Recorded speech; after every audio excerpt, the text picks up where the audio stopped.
नमस्ते मित्रों, आज हम जानेंगे महाशिवरात्रि के बारे में। तो हमारे प्राचीन काल से सनातन धर्म से चला आ रहा है चार मतलब शिवरात्रि जो आता है और भी चार महारात्रि होती है।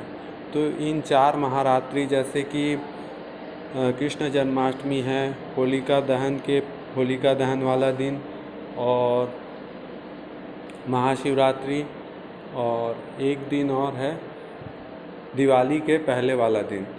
तो ये चार महारात्रि होती है जिसमें जप, ध्यान, तप का अनंत गुना होता है, ध्यान का भी और योग का भी, सब चीज़ों का। तो उस दिन हमको जप, यज्ञ, हवन ये सब करना चाहिए और सेवा भी करना चाहिए, जैसे गरीबों को कुछ खिला देना, ये सब। तो महाशिवरात्रि की कथा जानेंगे, एक सच्ची घटना। तो महाशिवरात्रि में होता ये है, महाशिवरात्रि का पर्व एक बार आया हुआ था और एक मतलब एक वो था जो पशु को मार के खाता था।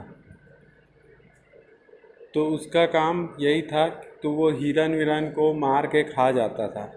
तो हुआ क्या, एक दिन वो बैठा रहा एक पेड़ के ऊपर। उसको ये नहीं मालूम था कि नीचे शिवलिंग है, और वो शिवलिंग बेल के पत्तों से ढका हुआ था और ऊपर बेल का पेड़ था। वो बेल के पेड़ में बैठा था। तो उस दिन हुआ क्या, पहली बकरी आई जिसके पेट में बच्चा था। तो वो बोली कि अभी मत मेरे को मारो।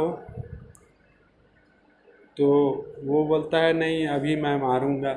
वो बोली कि नहीं, रुक जाओ, मैं अपने घर में पति से मिल के आती हूँ, और बच्चे जब हो जाएंगे तो तुम मुझको मार के खा लेना, और मैं अपने बच्चों को भी साथ में ले आऊँगी, जो तुम्हारी इच्छा। तो ऐसा करके वो बोल के चले गए।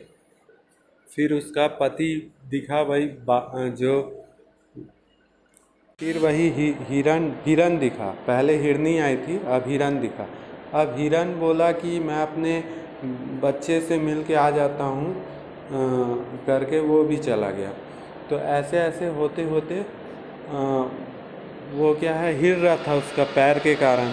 तो पैर से हिलने के कारण पत्ते गिरने लगे और पत्ते शिवलिंग में चढ़ने लगा, और वो जो पानी का कुछ रखा हुआ था उसको पीता था तो वो भी गिरता था। तो इसमें मतलब क्या हुआ, इससे वह भूखा रह गया, और भूखा रहकर वो पूरा एक दिन उसका व्यतीत हो गया। और हुआ क्या, रात हो गया, और रात में वो चारों लोग आए तो उसका मन पवित्र हो गया, क्योंकि वो भले अनजाने में हुआ लेकिन उससे पूजा होने लगी थी शिव भगवान की। तो हुआ क्या, वो चारों लोग, पूरे लोग आए परिवार समेत कि अब हमको आप मार के खा सकते हो। तो वो बोली नहीं। वो बोला कि अब नहीं हो सकता मुझसे ये काम। ऐसा करके वो रोने लगा। फिर उसके बाद वो लोग भी चले गए। तो हुआ क्या, भगवान शिव उसकी भक्ति को देखकर प्रसन्न हो गए, और क्योंकि महाशिवरात्रि था, रात्रि को भी उसने कुछ नहीं खाया। तो इस प्रकार अनजाने में उपवास हो गया, जिसके कारण भगवान ने उसको दर्शन दिया। और कई लोग ये भी बोलते हैं कि महाशिवरात्रि के दिन ही शादी हुआ था भगवान शिव और पार्वती का। तो ये भी है। और महाशिवरात्रि में व्रत रहने का 1000 वर्ष तपस्या का फल मिलता है, 100 जन्मों का पाप करता है। तो इसलिए अवश्य आप महाशिवरात्रि का उपास रहें। और एक निर्जला उपास भी होता है महाशिवरात्रि में। जैसे मैं एक घटना बता रहा हूँ अपने दोस्त से संबंधित। तो मेरा दोस्त अपना अनुभव बताया। हुआ क्या, वो टीवी में देख रहा था सत्संग पूज्य बापूजी का। तो उन्होंने बताया कि जो भी महाशिवरात्रि का निर्जला उपास रहता है, उससे उसके जो शरीर में बीमारियां होती है दूर हो जाता है। तो वो मरणासन में था मेरा दोस्त। तो वो लेटे लेटे ही उस सत्संग को सुना, और फिर वो ठान लिया कि मैं इस महाशिवरात्रि रहूँगा।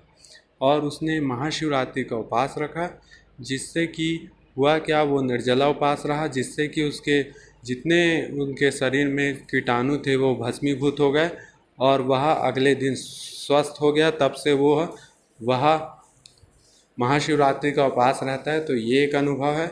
तो अवश्य बच्चे लोगों को छोड़ दें, बाकी बड़े लोग तो रह ही सकते हैं और ज़्यादा बुजुर्ग लोग ना रहें भले। तो इन लोगों को तो रहना चाहिए, जवान लोगों को, क्योंकि यही समय है जो अच्छे कर्म कर सकें। तो अवश्य रहें। जय श्री राम, जय शिव शंकर।